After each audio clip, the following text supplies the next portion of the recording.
Hey guys, subscribe for daily content. And if you're shopping for gear, make sure you check out the description for the newest items at some of the very best online retailers.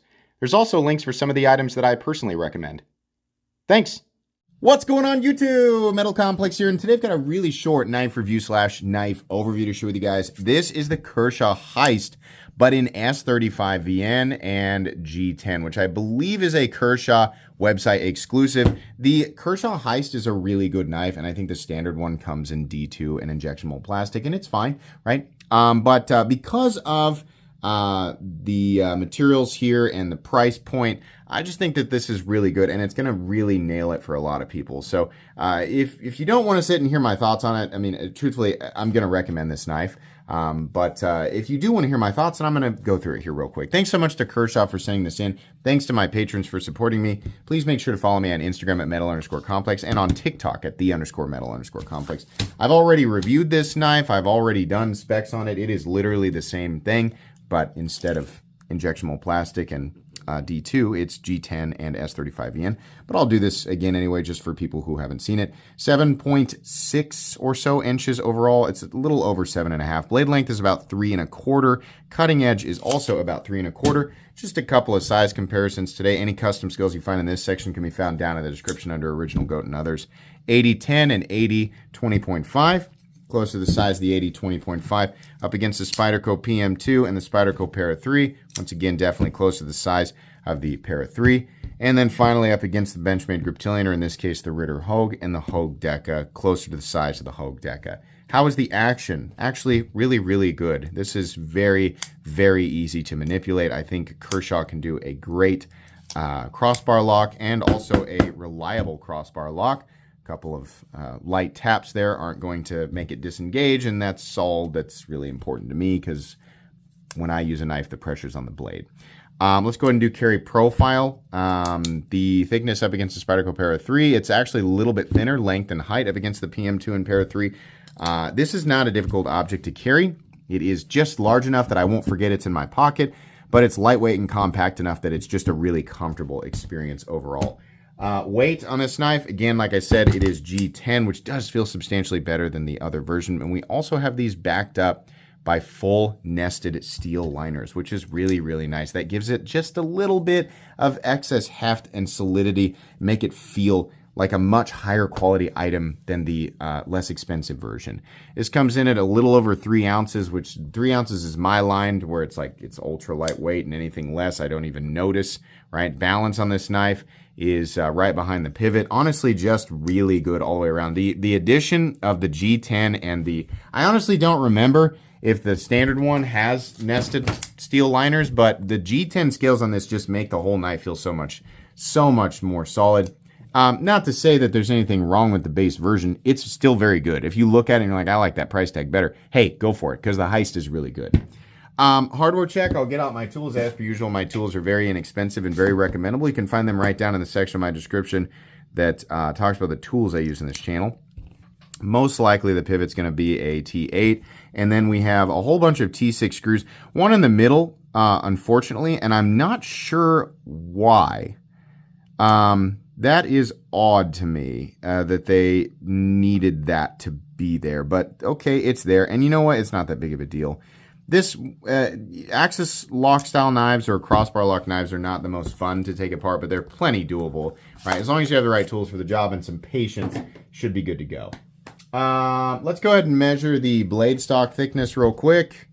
Blade stock, all should be the same, right, as the first one that I reviewed. Yeah, pretty darn thin. Look at that, 102 thousandths. All right. Meat and potatoes time. Other unique factors here. They have this, it looks like a proprietary, almost like a Microtech proprietary pivot. It's not. It's just kind of a dressy pivot. But it's kind of cool that they add a little color accent there. I really like this texturing here.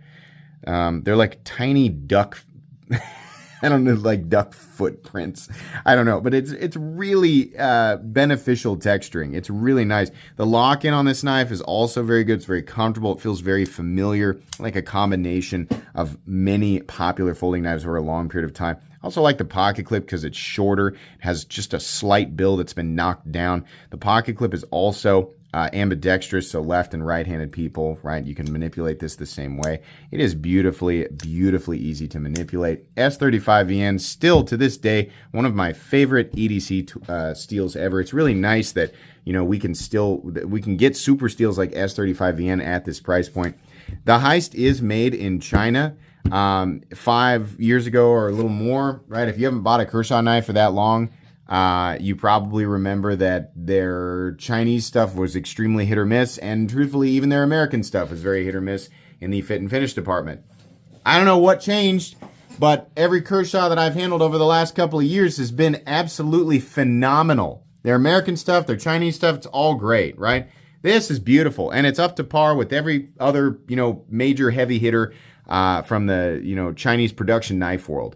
It's just really, really good. I mean, if you haven't bought knives for so long that the word China means bad quality, well, this will definitely slap you in the face like a wet canoe paddle. It's just nuts, like how good this stuff is. The cutting bevels, even on both sides, honestly, the satin finish looks great.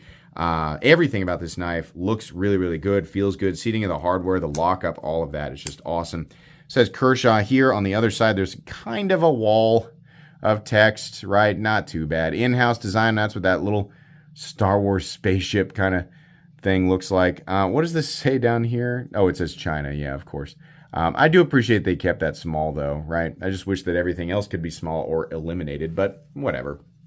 No jimping up here on this ramp. Probably should be the case, but hey, you know, no big deal.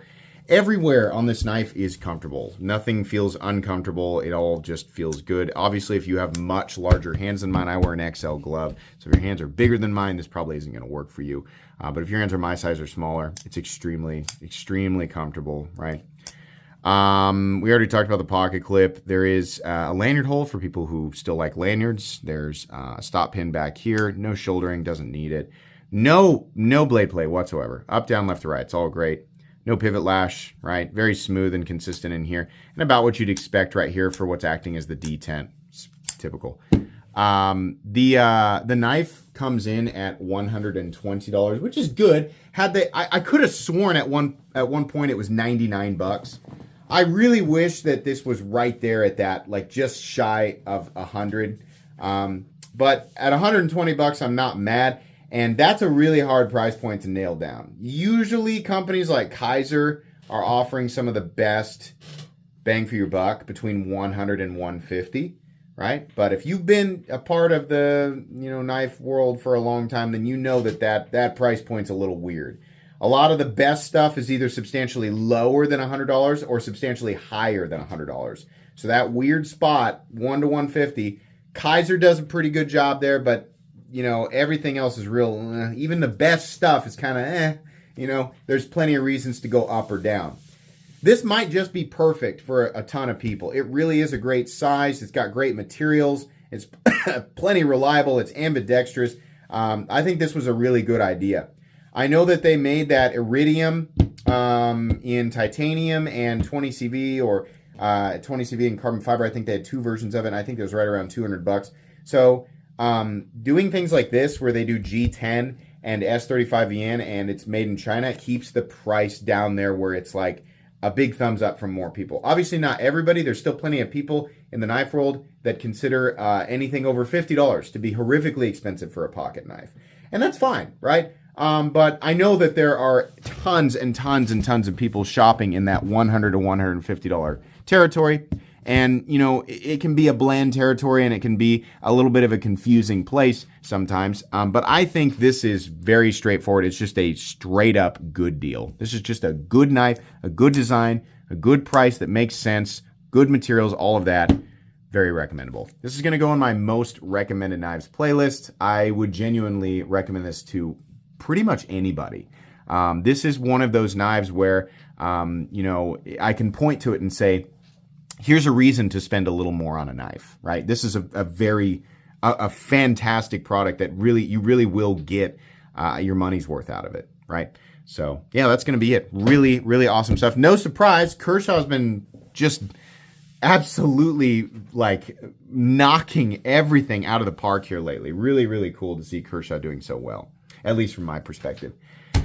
That's going to be it, guys. Links in the description for this thing and the original heist. Please make sure to follow me on Instagram at metal_complex. If you enjoyed this video, leave a like. If you'd like to check out my other content, I do, of course, have lots of videos of knives that are either expensive or inexpensive that I do or don't like, so check those out. And if you enjoy all my content, go ahead and click on that Metal Complex logo right there and subscribe because there's definitely more coming. Thanks again for watching, everybody, and have a great day.